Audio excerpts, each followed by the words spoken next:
Here's just a part of a recent episode of Booked on Rock. Nettie Baker. Nettie is the eldest daughter of legendary Cream drummer Ginger Baker and was there throughout every stage of his remarkable career. She collaborated with her father on his 2010 autobiography, Ginger Baker, Hellraiser, and has since written several books of her own, including Tales of a Rock Star's Daughter, More Tales of a Rock Star's Daughter, and Full Cream. Her latest book, Cream Chronicled, documents every live performance by the iconic band Cream, the Winterland Ballroom, and the Fillmore West shows in San Francisco, late February into March of '68. Those are considered the pinnacle of Cream's live powers, capturing them at the height of their skills, their improvisational skills. What do you think was about that city and its audiences that connected so strongly with Cream? I think they just were in the right place at the right time, and they said they had a fantastic time. Most of the audiences in America said they couldn't believe that the bands they were used to listening to just didn't have that standard of musicianship, and they were quite, blown away by it, which is what, my dad said we went there to teach the Yanks how to play.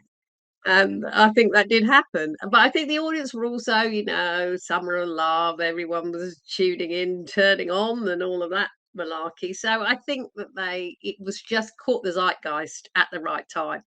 And that's how it really took off.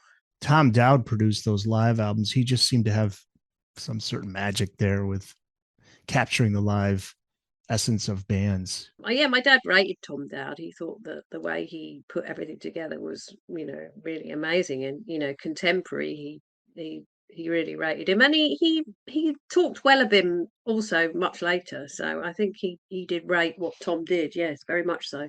There was some kind of altercation between Cream's camp and promoter Bill Graham, which resulted in the band never playing those venues again. What do we actually know about what happened? There are so many different stories, and they're absolutely hilarious. But I mean, I do remember being somewhere where but I can't place to exactly where it was. But I remember a big argument that he did have with Bill.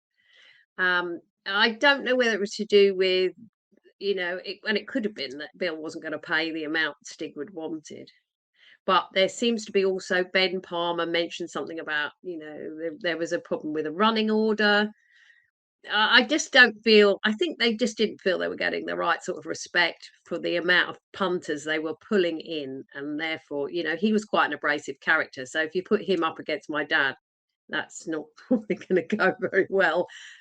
So yeah, it's a mystery, but I think it was probably a few different things that all contributed to one argument, and that was it. Going back to the fan responses, one fan recalled that after one performance, the crowd was just staring at each other in stunned silence because the band was so good. Did you find many accounts like that from those in attendance Yes. at those shows? And how did you go about getting those? Did people just reach out to you? Did you go on social media saying, "Hey, I'm looking for people who are there. Let me know what you remember"? Yes, I went on social media and asked everyone, but the thing you have to be wary of is after a long time, memories aren't always right. But so what you have to do is you have to find out as many accounts that agree with each other, then you're getting somewhere near the truth. And there were a lot of accounts of that sort of stunned silence, sort of as though it was a religious experience. That had come, I remember hearing that, decades ago. So I think, it can be said. And I think people have forgotten that. So I think the book brings it back to what it was like at the time. People don't think, oh, it's overrated, it's this, it's that, oh, it's boring. But that at the time, that's what people wanted, what was selling, what was, into the stratosphere. And that's, I think, what the book really brings people back into 66, 67, 68, so they can be there. Listen to the full episode wherever you get your podcasts.